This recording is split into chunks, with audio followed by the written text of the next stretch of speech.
لله نحمده ونستعينه ونستغفره ونؤمن به ونتوكل عليه ونعوذ بالله من شرور أنفسنا ومن سيئات أعمالنا من يهده الله فلا مضل له ومن يضلله فلا هادي له وأشهد أن لا إله إلا الله وحده لا شريك له وأشهد أن محمدا عبده ورسوله صلى الله تعالى عليه وعلى آله وأصحابه أجمعين. أما بعد فقد قال الله تبارك وتعالى في القرآن المجيد والفرقان الحميد: أعوذ بالله من الشيطان الرجيم. بسم الله الرحمن الرحيم. إنا نحن نزلنا الذكر وإنا له لحافظون. وقال النبي صلى الله تبارك وتعالى عليه وسلم: اقرأوا القرآن فإنه يأتي يوم القيامة شافعا لأصحابه. رواه مسلم أو كما قال عليه الصلاة والسلام. سب سے بڑی عطا خدائے کریم کی، سب سے بڑی عطا خدائے کریم کی یہ وہ دولت ہے جو ہم سب کو دی، قرآن کریم کی. اس کی مثال اگر چاہیں تو حشر تک نہ پائیں، اس کی مثال اگر چاہیں تو حشر تک نہ پائیں. پڑھتے رہو جو اس کو تو دور ہو ان کی بلائیں. اور یا الہی تم ہمیں عامل قرآن کر دے، یا الہی تم ہمیں عامل قرآن کر دے، پھر نئے سرے سے مسلمان کو مسلمان کر دے. وہ پیغمبر جسے سرتاج رسل کہتے ہیں، وہ پیغمبر جسے سرتاج رسل کہتے ہیں، اس کی امت کو ذرا تابع قرآن کر دے. معزز سامعین کرام اور میرے عزیز بھائیوں، بزرگوں اور اسلامی بھائیوں، قرآن کریم کی مقدس کتاب جو دستور حیات ہے، تمام انسان کے لیے، فطرت انسانی کے لیے، عقل سلیم کے لیے عین کے مطابق ہے کہ یہ قرآن جس نے بھی اپنایا، جس نے بھی اختیار کیا،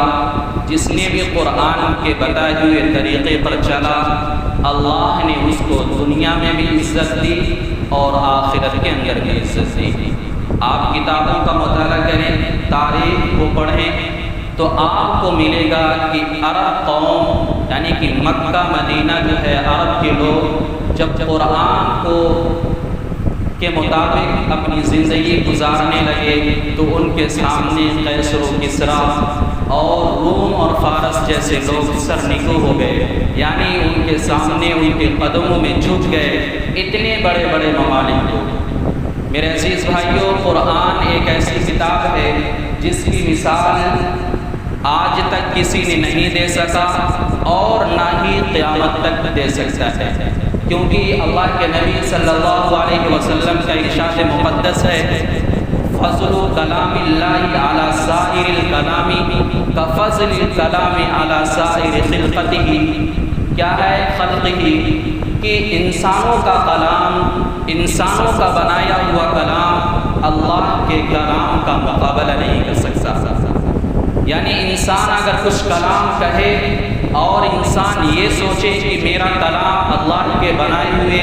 اللہ کے کلام کے مطابق ہو جائے، یہ ہرگز نہیں ہو سکتا. میرے عزیز بھائیوں، حضرت اکرمہ رضی اللہ تعالیٰ عنہ کے بارے میں لکھا ہوا ہے کہ یہ جب قرآن اٹھاتے تھے،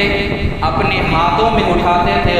اور قرآن کو کھولتے تھے تلاوت کرنے کے لیے تو بے ہوش ہو جایا کرتے تھے. آپ تعجب کر رہے ہوں گے ایسا کیوں ہوتا ہے؟ میرے بھائیوں، اہل اللہ جو ہوتے ہیں وہ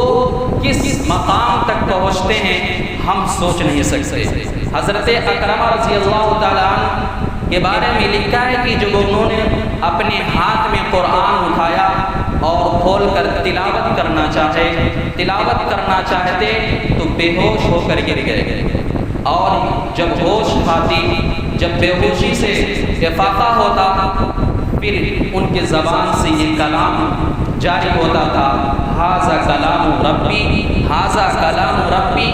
یہ تو میرے رب کا کلام ہے، یہ تو میرے رب کا کلام ہے. مجھ جیسی ناپاک زبان، مجھ جیسی گندی زبان یہ رب کا کلام کیسے ادا کر سکتی ہے؟ یہ رب کے کلام کو کیسے پڑھ سکتی ہے؟ یہ حضرت اکرمہ رضی اللہ تعالیٰ جن کو دنیا ہی میں بشارت دی گئی رضی اللہ عنہم ورضوا عنہ کہ اے میرے بندو میں ان سے راضی ہوں لہٰذا تم بھی ان سے راضی ہو جاؤ۔ حضور صلی اللہ علیہ وسلم فرماتے ہیں کہ جو شخص میرے نبی کے جو شخص میرے بتائے ہوئے طریقے پہ چلے اور میرے صحابہ کے بتائے ہوئے طریقے پر چلے گا اس کی دنیا بھی سنور جائے گی اور آخرت بھی سنور جائے گی۔ تو حضرت اکرمہ رضی اللہ تعالیٰ عنہ بے ہوش ہو جایا کرتے تھے اور یہ کہا کرتے تھے ھذا کلام ربی، ھذا کلام ربی، یہ میرے رب کا کلام ہے۔ یہ ایسا کلام ہے جس کی خوشخبری دینے کے لیے، جس کی بشارت دینے کے لیے تمام سابقہ انبیاء علیہ السلام اس دھرتی پہ اس دنیا میں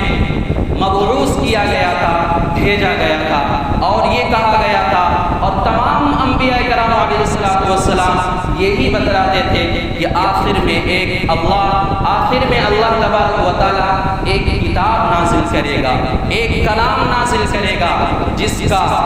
کا نام ہوگا قرآن مجید، جو آج ہمارے سامنے موجود ہے، مسجدوں میں بھی نظر آتا ہے، مدارسوں کے اندر بھی نظر آتا ہے اور اپنے گھروں کے اندر بھی نظر آتا ہے۔ لیکن عجیب بات ہے میرے عزیز دوستو، اگر کوئی بات میری بری لگ جائے تو میں آپ حضرات سے معافی کا طالب ہوں، کیونکہ دل میرا بہت ہی زخموں سے چور ہے۔ ابھی حال میں ایسا حادثہ پیش آیا، یہ حادثہ ہی کہا جا سکتا ہے، ابھی میں اس کو ذکر کروں گا۔ یہ جو قرآن ہے صرف گھر کی سجاوٹ کے لیے نہیں ہے، یہ جو قرآن ہے مسجد کی سجاوٹ کے لیے نہیں ہے، یہ جو قرآن ہے مدارس کی سجاوٹ کے لیے نہیں ہے۔ میرے عزیز بھائیوں، یہ قرآن آیا ہے ہماری رہنمائی کرنے کے لیے، یہ قرآن آیا ہے ہمیں سیدھے راستہ دکھانے کے لیے، یہ قرآن آیا ہے ہمیں یہ بتلانے کے لیے کہ عزت کہاں ملے گی، ذلت کہاں ملے گی، ہمیں بتلانے کے لیے آیا ہے کہ سرخروئی کہاں ملے گی، ہمیں بتلانے کے لیے آیا ہے کہ رسوائی کہاں ملے گی۔ جو شخص نے قرآن کو عمل کیا ہے،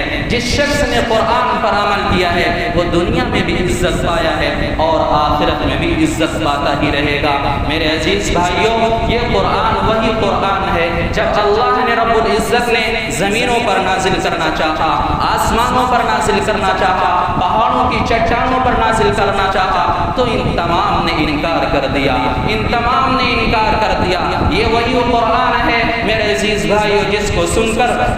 سن کر جبیر ابن مطعم ایمان لانے پر مجبور ہو جاتے ہیں۔ یہ وہی قرآن ہے جس کو پڑھ کر حضرت عمر فاروق رضی اللہ تعالیٰ عنہ ایمان لانے پر مجبور ہو جاتے ہیں۔ میرے عزیز بھائیوں، آج قرآن کے بارے میں سازش کی جاتی ہے، آج قرآن کو مٹانے کے بارے میں کوشش کی جاتی ہے۔ ہزاروں پہلے بھی قرآن کو مٹانے کی کوشش کی جا رہی تھی۔ میرے عزیز بھائیوں، ہندوستان کے اندر جب انگریز آیا تھا تو تقریباً 3 لاکھ قرآن مجید کے نسخے کو، قرآن مجید کے کاغذات کو، قرآن مجید کے 3 لاکھ نسخے کو آتش کر دیا تھا، یعنی کہ جلا دیا تھا اور بہت سے حفاظ اور علماء کو سولیوں پہ لٹکا دیا تھا۔ لیکن قرآن پر کسی قسم کی، قرآن پر ذرہ بھی برابر، قرآن کے زیر و زبر پر کوئی بھی فرق نہیں آیا، اسی طرح محفوظ ہے جس طرح نبی پاک علیہ السلام پر نازل ہوا تھا، جس طرح صحابہ کرام کے درمیان قرآن محفوظ تھا، اسی طرح آج بھی محفوظ ہے۔ جس طرح تابعین کے دوران قرآن موجود تھا، آج بھی موجود ہے میرے عزیز بھائیوں، کیونکہ کسی شاعر نے کہا ہے، فضائل قرآن میں لکھا ہے کہ مانوس بن کے جن کی حفاظت خدا کرے، فانوس بن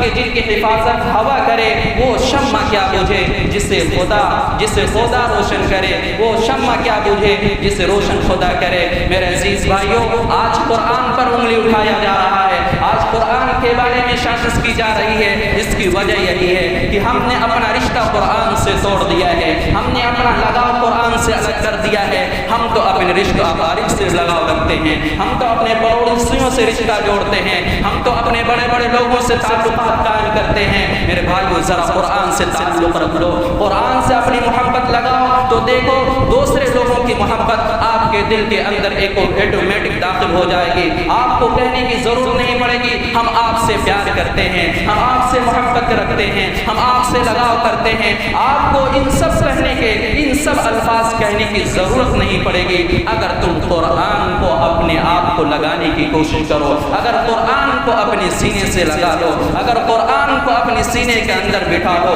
اگر قرآن کے طریقے پر چلنے کی کوشش کرو۔ آج وفاظ کو اور آج علماء کو بڑی حقارت کی نظروں سے دیکھا جا رہا ہے، بڑی گری ہوئی نظروں سے دیکھا جا رہا ہے۔ ایک صاحب نے مجھ سے کہا کہ حافظ کیا ہوتا ہے، حافظ کا کیا مقام ہے، بڑے ایسے الفاظ میں، بڑے گرے ہوئے الفاظ میں یہ لفظ کہہ رہا تھا تو میرے دل پر بہت چوٹ لگی۔ میرے عزیز بھائیوں، اگر وہ شخص کو پتا ہوتا، اگر اس شخص کو معلوم ہوتا کہ اس حافظ کا مقام کیا ہے، ان علماء کا مقام کیا ہے، تو شاید وہ لفظ نہ کہتا جو مجھ سے وہ شخص وہ آدمی کہہ رہا تھا۔ اگر اس کو یہ پتا ہوتا کہ حافظ کا مقام تو اتنا بڑا مقام ہے، شاہ ابرار الحق صاحب رحمۃ اللہ علیہ کے بارے میں لکھا ہوا ہے کہ ان کا ایک خادم تھا، ہمیشہ ان کا کاروبار کیا کرتا تھا، کپڑے دھل دیا کرتا تھا اور کھانا وغیرہ پکا دیا کرتا تھا، لیکن جب وہ حافظ قرآن بن چکا تو حضرت والا جو ان سے کام لیتے تھے یعنی شاہ ابرار الحق صاحب رحمۃ اللہ علیہ کہنے لگے بیٹا اب میں تجھ سے کام نہیں لے سکتا۔ تو وہ طالب علم پریشان ہو گیا، حیران ہو گیا، ایسی کون سی گستاخی مجھ سے ہو گئی کہ حضرت مجھ سے خدمت نہیں لینا چاہتے۔ آخر حال وہ پریشان ہو کر پوچھنے لگا اور عرض کیا کہ میرے حضرت، میرے مرشد، مجھ سے کیا غلطی ہوئی کہ آپ مجھ سے خدمت نہیں لے رہے ہیں؟ پہلے تو مجھ سے خدمت لیا کرتے تھے، میں کپڑے وغیرہ دھل دیا کرتا تھا، آپ کے کھانے پکا دیا کرتا تھا اور بھی جو دیگر کام ہوتے تھے وہ سب کر دیا کرتا تھا، لیکن مجھ سے اب کیوں نہیں آپ کام لیتے؟ تو حضرت والا کی آنکھوں سے آنسو جاری ہوئے ہیں، آنکھوں سے آنسو جاری ہو رہے ہیں اور یہ فرماتے ہیں، کہتے ہیں کہ اے بیٹا اب تیرے سینے کے اندر ایک ایسا کلام ہو گیا ہے، ایک ایسا کلام داخل ہو گیا ہے، ایک ایسا کلام محفوظ ہو گیا ہے کہ اب میری جرأت نہیں ہے کہ میں تجھ سے کوئی کام لوں، اور وہ کلام یہ ہے کہ تو حافظ قرآن بن چکا ہے، تو حافظ قرآن تیرے سینے میں قرآن محفوظ ہو گیا ہے، اب میرے اندر جرأت نہیں ہے، اب میرے اندر سکت نہیں ہے کہ میں تجھ سے کام لوں۔ میرے عزیز بھائیوں، یہ حضرت شاہ ابرار الحق صاحب رحمۃ اللہ علیہ کا فرمان ہے۔ آج ہم اور آپ اپنا آپ کا جائزہ لیں کہ ہمارا مقام، ہم کس طرح اپنے حافظوں سے، اپنے علماء سے کس قدر پیش آتے ہیں، یہ ذرا سوچنے کی بات ہے۔ تو میں عرض کیا کر رہا تھا کہ آج ہمارے قرآن پر لوگ انگلی اٹھا رہے ہیں، اس کی وجہ یہی ہے کہ ہم نے قرآن سے دوری کی ہے، ہم قرآن سے دور ہوتے جا رہے ہیں۔ ابھی حال ہی میں ایک حادثہ پیش آیا ہے، کوئی شخص ہے وہ کہتا ہے کہ قرآن کی فلاں آیات قرآن سے نکال دیا جائے، قرآن کی فلاں آیات قرآن سے الگ کر دیا جائے، چنانچہ اس نے گناتے ہوئے آیتوں کی تعداد گنائی کہ 26 آیات ایسی ہیں کہ ان کو قرآن سے الگ کر دیا جائے، قرآن کا حصہ ہی نہ مانا جائے۔ جب لوگ اس سے یہ معلوم کرتے ہیں آخر کیوں نکالا جائے تو وہ شخص کہتا ہے، وہ مردود کہتا ہے، وہ ملعون کہتا ہے، وہ شیطان کہتا ہے، کیونکہ یہ آیات جہاد کا بڑھاوا دیتی ہیں، یہ آیات معاملات کو خراب کرتی ہیں۔ اس طریقے کا اس کا اعلان ہے، اس طریقے کا اس کا کہنا ہے، اور یہ ویڈیو اور یہ باتیں سوشل میڈیا پر بہت تیزی کے ساتھ وائرل ہو رہی ہیں۔ آپ لوگوں میں سے بہت سے لوگ یہ باتیں جانتے ہوں گے کہ یہ کون سی بات، میں کس کی بات کر رہا ہوں، آپ لوگ بخوبی جانتے ہوں گے کہ جو شیعہ وقف کا جو ایک چیئرمین ہے، جب کسی بھی شخص کو کوئی عہدہ مل جاتا ہے، کوئی چیز مل جاتی ہے تو اپنے آپ کو بہت بڑا سمجھنے لگتا ہے، لیکن میرے عزیز بھائیوں یہ بہت غلط بات ہے کہ اگر کسی بھی شخص کو کوئی مقام حاصل ہو جائے، کوئی عزت مل جائے، کوئی عروج مل جائے تو اپنے آپ میں آپا نہیں کھونا چاہیے، بلکہ حضرت علی مرتضیٰ رضی اللہ تعالیٰ عنہ کا قول ہے کہ اگر تم کو کوئی عروج مل جائے، اگر تم کو کوئی مقام مل جائے، اگر تم کو کوئی بلندی مل جائے تو تم اس اس بلندی میں آ کر، تم اس بلندی کی جوش میں آ کر، تم اس بلندی کے مقام میں آ کر اپنے جوش کو ہوش نہ کھو بیٹھو، بلکہ یہ سوچا کرو کہ میرا ماضی کیسا تھا، میں ماضی میں کیسا تھا۔ اگر تم ماضی یاد کر لو گے، اپنے گزرے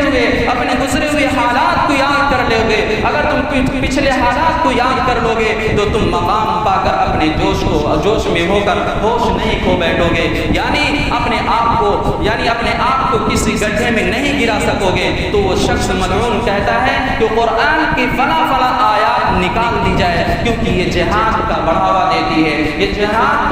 جہاد کو فروغ دیتی ہے، اس آیات کو نکال دیا جائے۔ اور اس نے یہی تک نہیں کہا بلکہ اس نے ایک عرضی سپریم کورٹ میں داخل کر دی ہے کہ اس کو ان آیات کو قرآن مجید کی آیتوں سے نکال دیا جائے۔ میرے عزیز بھائیوں، وہ قرآن جو لوگوں کی رہنمائی کرتے ہوئے آیا ہے، قرآن کی رہنمائی کرنے کے لیے آیا ہے۔ قرآن کے بارے میں اللہ رب العزت نے جب آسمانوں کو مخاطب کیا اور کہا کہ اے آسمانوں، میں تم پر اپنا ایک کلام نازل کرنا چاہتا ہوں، توجہ سے سنیے اور غور سے سنیے اور اپنے دل میں یہ باتیں بٹھانے کی ضرورت ہے اور عظمت قرآن کو اپنے دلوں میں بسانے کی ضرورت ہے۔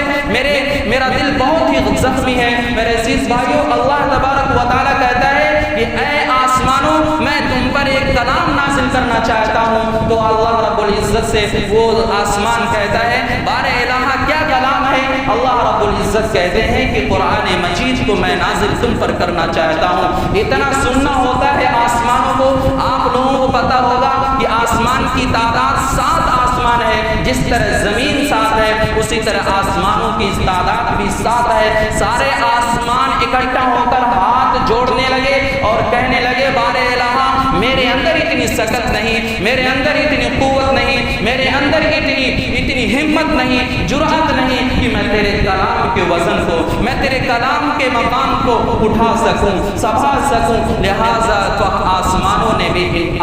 نے انکار کر دیا کہ ہم تیرے کلام کو نہیں اٹھا سکتے۔ اب پھر باری آتی ہے زمینوں کی۔ اللہ نے زمین کو مخاطب کیا کہ اے زمین، میں تجھ پر ایک کلام نازل کرنا چاہتا ہوں۔ تو زمین نے کہا کہ یا اللہ کون سا کلام ہے؟ تو اللہ نے کہا کہ قرآن مجید کو نازل کرنا چاہتا ہوں۔ تو زمین بھی لرز اٹھی، کانپ اٹھی، پریشان ہو گئی اور کہنے لگی بار الہ، میرے اندر اتنی سکت نہیں، میرے اندر اتنی قوت نہیں، میرے اندر اتنی جرأت نہیں کہ میں تیرے کلام کو اٹھا سکوں، تیرے کلام کے وزن کو اٹھا سکوں۔ لہٰذا قرآن کے نازل ہونے سے انکار کر دیا زمینوں نے بھی۔ اس کے بعد اب آسمان آتی ہے پہاڑوں کی۔ پہاڑ کس قدر مضبوط ہوتا ہے، کس قدر طاقتور ہوتا ہے، آپ سبھی لوگ اس کا اندازہ لگا سکتے ہیں۔ پہاڑ کس قدر مضبوط ہوتا ہے۔ اللہ نے پہاڑوں کو مخاطب کیا اور کہا کہ میں تجھ پر ایک کلام نازل کرنا چاہتا ہوں۔ تو پہاڑ بھی لرز اٹھے اور کانپ اٹھے اور کہنے لگا کہ بار الہ، میرے اندر اتنی سکت نہیں، قوت نہیں کہ میں تیرے کلام کو اٹھا سکوں، تیرے کلام کے وزن کو سنبھال سکوں۔ لہٰذا میرے عزیز بھائیوں، آسمانوں نے بھی، زمینوں نے بھی، پہاڑوں کی چٹانوں نے بھی قرآن کے نازل ہونے کو، قرآن کے وزن کو اٹھانے کو انکار کر دیا۔ پھر اب جب باری آتی ہے انسانوں کی، پھر جب باری آتی ہے اشرف المخلوقات کی، جس کے بارے میں کہا کہ اے انسان، تم اپنے مقام کو سمجھنے کی کوشش کرو، تم اپنے مقام کو سمجھنے کی کوشش کرو، تم اپنے آپ کو بزدل مت سمجھو۔ اللہ نے انسان کو بنایا تو کیا کہا؟ والتین والزیتون، اے میرے انسان، اے میرے بندو، میں نے انسانوں کو بنایا تو 2 قسمیں کھائی، تین کی بھی، زیتون کی بھی۔ اس کے بعد کیا کہا؟ لقد خلقنا الانسان فی احسن تقویم، کیا انسانوں میں نے تم کو بہت بہترین سانچے کے اندر ڈھالا ہے، بہت اعلی مقام کے اندر ڈھالا ہے۔ ذرا اپنے آپ کو سمجھنے کی کوشش کرو۔ لہٰذا گھبرانے کی ضرورت نہیں ہے، لہٰذا ہمیں پریشان ہونے کی ضرورت نہیں ہے۔ اگر کوئی بھی ہمارے کلام پر ہاتھ اٹھائے گا، اگر کوئی ہمارے کلام پر نظر اٹھانے کی کوشش کرے گا، تو اللہ رب العزت نے قرآن میں نازل فرما دیا ہے اِنَّا نَحْنُ نَزَّلْنَا الذِّكْرَ وَإِنَّا لَهُ لَحَافِظُونَ، کہ اے لوگو، ہم نے قرآن کو ہم ہی نازل کیا ہے اور ہم ہی اس کی حفاظت کریں گے۔ لہٰذا اگر کوئی بھی شخص اس قرآن پر نظر اٹھاتا ہے، اس اس قرآن میں رد و بدل کی کوشش کرتا ہے تو اللہ رب العزت اس کے تمام کوششوں کو، اس کی تمام کوششوں کو، اس کی تمام طاقتوں کو برباد کر دے گا، کیونکہ عرب مکہ میں، کیونکہ عرب میں بہت سے فصیح لوگ تھے۔ حضور صلی اللہ علیہ وسلم کے زمانے میں جب قرآن آپ صلی اللہ علیہ وسلم لوگوں کے سامنے بیان کیا کرتے تھے، لوگوں کے سامنے پڑھا کرتے تھے، لوگ کہا کرتے تھے یہ تو محمد کا کلام ہے، یہ تو محمد اپنے آپ کو، یہ محمد کلام گڑھتا ہے، پھر گڑھنے کے بعد ہمارے سامنے بیان کر دیتا ہے۔ تو قرآن نے ان کو چیلنج کیا، کیا کہا؟ وَإِن كُنتُمْ فِي رَيْبٍ مِّمَّا نَزَّلْنَا عَلَىٰ عَبْدِنَا فَأْتُوا بِسُورَةٍ مِّن مِّثْلِهِ وَادْعُوا شُهَدَاءَكُم مِّن دُونِ اللَّهِ إِن كُنتُمْ صَادِقِينَ۔ کیا کہا کہ اگر تم اس قرآن میں شک کرتے ہو، اگر تم کو اس قرآن کے بارے میں شک ہے کہ قرآن کو محمد بناتا ہے اور بنانے کے بعد ہمارے سامنے اس کو پیش کرتا ہے، اگر تمہیں اس کے بارے میں شک و شبہ ہے، اللہ تبارک و تعالیٰ نے پہلے پارے کے اندر بھی ارشاد فرما دیا ہے، الف لام میم لا ریب فیہ، یہ ایسی کتاب ہے، ذالک الکتاب لا ریب فیہ، یہ ایسی کتاب ہے جس میں شک کرنے کی گنجائش بھی نہیں ہے، شک کرنے کی دور کی بات، اس میں دماغ میں، اپنے دماغ کے اندر سوچنا بھی گنجائش نہیں ہے کہ اس قرآن میں جو بھی لکھا ہوا ہے کچھ غلط ہے۔ میرے عزیز بھائیوں، وہ ملک عرب میں جو فصیح لوگ تھے ان سے قرآن چیلنج کرتا ہے، ان سے قرآن کہتا ہے کہ اگر تم کو اس محمد صلی اللہ علیہ وسلم پر شک ہے، اس قرآن پر شک ہے کہ محمد صلی اللہ علیہ وسلم کا نام بناتا ہے اور بنانے کے بعد ہمارے سامنے پیش کرتا ہے، تو تم اس جیسی ایک آیت بنا کر لے آؤ، ایک سورت بنا کر لے آؤ۔ اگر تمہارے اندر اتنی جرأت ہے، اگر تمہارے اندر اتنی شکت ہے، اگر تمہارے اندر اتنی قوت ہے، لہٰذا میرے عزیز بھائیوں، اگر تم اپنے ساتھ میں قبیلے والوں کو اکٹھا کرنا چاہو، پورے جماعت کو اکٹھا کرنا چاہو تو کر لو، لیکن تم بھی ولن تفعلوا، لیکن تم ہرگز اس کا مقابلہ نہیں کر سکتے، اس جیسی صورت نہیں لا سکتے، لا نہیں سکتے قرآن کی جیسے ایک مثال بھی۔ میرے عزیز بھائیوں، حضور صلی اللہ علیہ وسلم کے زمانے میں بھی اس قدر واقعہ پیش آیا تھا، اس طرح پیش آیا تھا کہ جیسے آج ہمارے حالات کے اندر پیش آ رہا ہے، تو ہمیں گھبرانے کی ضرورت نہیں ہے، پریشان ہونے کی ضرورت نہیں ہے، بس ضرورت اس بات کی ہے کہ ہم اپنے آپ کو قرآن سے جڑیں، اپنے آپ کو قرآن سے لگانے کی کوشش کریں، اپنے بچوں کو قرآن کی تعلیمات دیں۔ آج ہم دیکھتے کیا ہیں کہ ہم اپنے بچوں کو قرآن سے دور رکھتے ہیں، قرآن کی تعلیمات سے دور رکھتے ہیں، قرآن کے احکامات سے دور رکھتے ہیں۔ لہٰذا آپ سے اپیل یہی ہے، آپ سے گزارش یہی ہے کہ اپنے بچوں کو تعلیم، قرآن